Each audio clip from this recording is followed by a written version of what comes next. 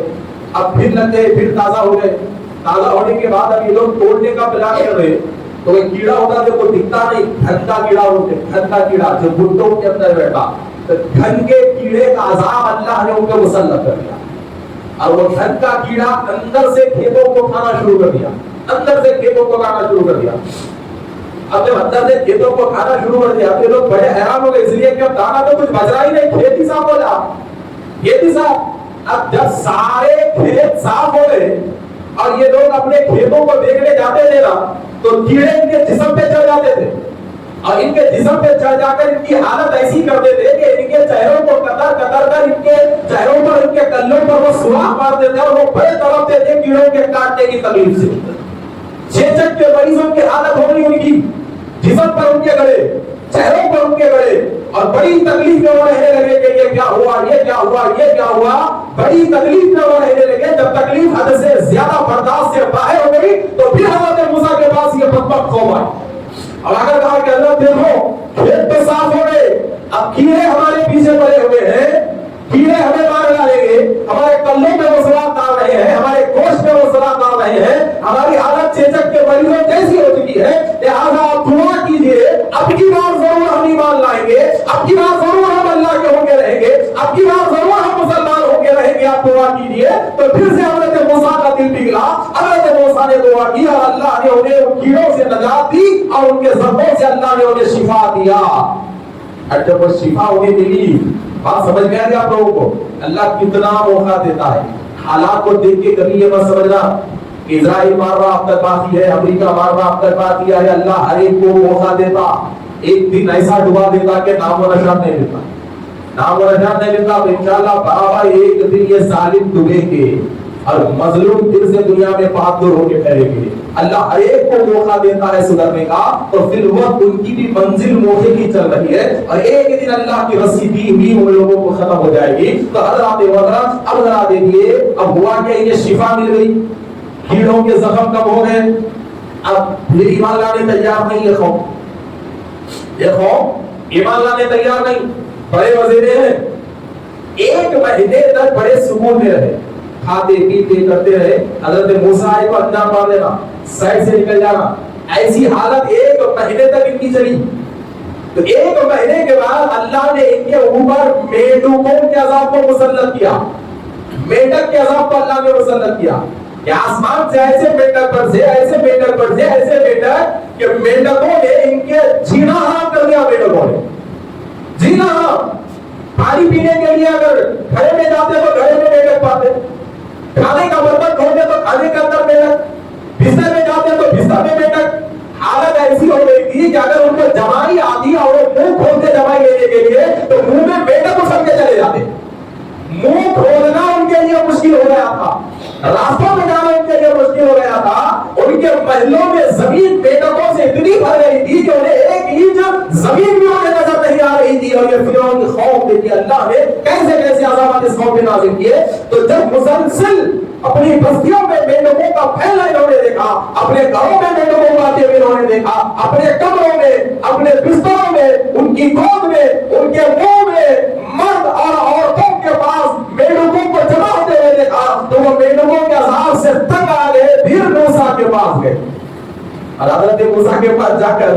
اب کی بات کو ایسی ایسی قسمیں کھائے, ایسی ایسی قسمیں کھائے کہ پھر حضرت موسیٰ کو رحم آیا. بولے اللہ معاف کر دے, تیرے بندے. پھر اللہ نے انہیں معاف کر دیا. پھر میڈک واپس چلے گئے. اب جب میڈک واپس گئے تو اتنا بڑا میڈک کا عذاب آنے کے بعد, میڈکوں کے ذریعے ان کا جینا حرام ہونے کے بعد تو یہ قوم سمجھنا نہیں. پھر اللہ نے انہیں موقع دیا, موقع دیا. اور اللہ نے جب اللہ کے دیے ہوئے موقع کو جب وہ نہیں سمجھے تو اللہ نے اپنے رحم و کرم کی ڈوری کو کھینچ لیا. اور جب وہ ڈوری کھینچی گئی تو ان کی حالت کیسی ہو گئی آپ کو معلوم ہے. جب وہ لوگ بستر سے صبح اٹھے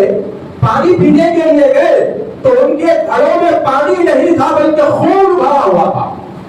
ان کے اناج کے رنجن چاول جواری گیہوں سے بھرے ہوئے نہیں تھے بلکہ کے خون سے بھرے ہوئے تھے، ان کے بولیاں پانی سے نہیں خون سے بھرے ہوئے، ان کے تالاب پانی نہیں خون، ان کی ندیاں پانی نہیں خون۔ اور جب ہر طرف انہوں نے خون کو دیکھا تو بڑے حیران ہو گئے، پیاس سے تڑپنے لگے، پانی سے تڑپنے لگے۔ اللہ نے ان کی زبانوں کو سکھا دیا، اللہ نے ان کے الفوں کو سنا دیا اور ان کی زبان سوکھ کر پتہ ہو گئی۔ اور انہی نے ایسے بھی لوگ تھے جو مسلمان تھے، فرعون نے بھوکا رکھا تھا، دیکھیں غور کیجیے، وہاں ایسے بھی مسلمان تھے کہ جنہیں فرعون سالوں کو بھوکا رکھا تھا، وہاں ایسے بھی مسلمان تھے جنہیں فرعون سالوں تک اپنے خاندانوں سے موڑ رکھا تھا، اور زمین پر ایسے بھی مسلمان تھے جنہیں فرعون مار مار کر جسم کی چمڑی کو نکال چکا تھا، ایسے بھی مسلمان تھے جنہیں دو وقت کا کھانا ظلم کی وجہ سے میسر نہیں ہو رہا تھا، مگر قدرت کی شان دیکھیے کہ بنی اسرائیل اگر ڈول میں اگر پانی کے لیے ڈول ڈالتے تو خون نکل کے آتا، اور یہ اللہ کو ماننے والا مظلوم مسلمان اگر ڈول ڈالتا تو واپس نکالتا تو خون نہیں پانی نکلتا۔ ایک ہی بولی رہتی، ایک ہی بولی میں دو بکیر ڈالے جاتے، مسلمان نکالتا تو پانی نکالتا، بنی اسرائیل کے کافر نکالتے تو خون نکالتے۔ یہ لوگ بڑے حیران ہو گئے کہ یہ دبلے پتلے جن پہ ہم نے ظلم کر کر کے زخمی کیا ہے، یہ زخمی لوگ بولی سے پانی نکال رہے ہیں، اور اب اتنے طاقتور رہ کر ہماری بولیوں سے خون نکال رہا ہے، بات کیا ہے؟ تو فوراً پورے فرعون کے پاس گئے، اور فرعون کے پاس جا کر شکایت درج کی کہ ایسا معاملہ ہے۔ تو فرعون ہر چیز سے تھک چکا تھا، اللہ نے اس کی ہر قسم کی کمر کو توڑ کے رکھ دی تھی، ہر طاقت کو اللہ نے توڑ کے رکھ دی تھی، اب بس آخری امید اس کی یہ بچی ہوئی تھی۔ تو فرعون نے اپنی خدائی کے جھوٹے دھرم کو باقی رکھنے کے لیے اعلان کیا کہ تم لوگ ایک کام کرو، ہو سکتا ہے بولیوں میں کچھ پرابلم آ گیا ہوگا، مسلمان جس بولیوں سے پانی پیتے ہیں تم بھی وہاں سے پیو نا، کیونکہ ان کے بولیوں سے پانی نکل رہا ہے، تم بھی وہاں سے پیو۔ جب گورنمنٹ کا آرڈر آ گیا تو یہ ہمت آ گئی، اور یہ لوگ بولیوں میں مسلمانوں کے بولیوں کے پاس گئے، ڈول ڈالا تو خون نکلتا، یہ لوگ ڈول ڈالتے بکیر ڈالتے تو پانی نکلتا۔ بلکہ اللہ کا انتظام کیسا تھا دیکھیے کہ یہ اتنے پیاسے ہو گئے، اتنے پیاسے ہو گئے، کل تک یہ مسلمانوں کو پانی نہیں دیتے تھے، کل تک یہ مسلمانوں پہ ظلم کرتے تھے، مگر اللہ نے ان کو اتنا کمزور کیا، اتنی بڑی طاقت کو اتنا کمزور کیا کہ ایک بڑی طاقت پیاسی ہو کے غریب مجبور اور مظلوم مسلمانوں کے پاس لا کے اللہ نے انہیں ٹھہرا کر دیا۔ ایک بڑی جماعت کو، ہزاروں لوگوں کو مٹھی بھر مسلمانوں کے پاس اللہ نے انہیں لا کر ٹھہرا کر دیا، اور ایک بڑی طاقت مسلمانوں سے، اللہ کے بندوں سے عاجزی کرتی ہے کہ ہمیں تھوڑا پانی دے دو۔ پوچھا کیسے پیو گے؟ کہا کہ کام کرتے ہیں، تم جس لوٹے سے پیتے ہو نا، ایک طرف سے تم پیو، ایک طرف سے ہم پی گے۔ کہا ٹھیک ہے پی لو، لوٹا ایک ہی ہوتا، پانی ایک ہی ہوتا، دونوں کے ہاتھوں میں ڈالا جاتا، تو مسلمان کے ہاتھ میں پانی گرتا، کافر کے ہاتھ میں خون گرتا، کافر کے ہاتھ میں خون گرتا۔ الغرض کے بھی اللہ نے جانتے ہیں کہ ایسا دریا کا خطرناک عذاب لا لیا کہ پوری قوم بنی اسرائیل ڈوب کے مر گئی، فرعون بھی اس میں ڈوب کے مر گیا۔ تو بتانے کا مقصد یہ ہے میرے دوستوں کہ یاد رکھو، اللہ تبارک و تعالیٰ کبھی اپنے بندے کو دنیا کے سامنے شرمندہ ہونے نہیں دیتا، اللہ تعالیٰ کبھی اپنے بندے کا سر دنیا کے سامنے نیچا نہیں کرتا، اور کبھی اللہ تعالیٰ اس کے مذہب کو اور اس کے مذہب کے ماننے والے کو کبھی غیروں کے سامنے کمزور نہیں کرتا۔ بس بندے کو مشکل حالات میں اللہ کی بارگاہ میں مضبوط ٹھہرنا چاہیے، بندے کو مصیبتوں میں اللہ پہ مضبوط بھروسہ کرنا چاہیے، اور جب مصیبت آ جائے تو بندہ اپنی عبادت میں اضافہ کرنا چاہیے۔ تو جب مصیبت کے وقت میں بندے کی عبادت بڑھ جاتی ہے، اللہ کی ذات پہ بھروسہ بڑھ جاتا ہے، اور اللہ کی ہمت پر بندہ زمین پر مضبوطی سے ٹھہرا ہوا رہتا ہے، تو بھی تاریخ بتاتی ہے کہ اللہ تعالیٰ ظالم کو کمزور کر کے اس کے بندے کے سامنے لا کر ٹھہرا کر دیتا ہے۔ وصلی اللہ تعالیٰ علیہ خیر خلقہ نور عرش محمد وعلی آلہ وصحبہ اجمعین والحمد للہ رب العالمین۔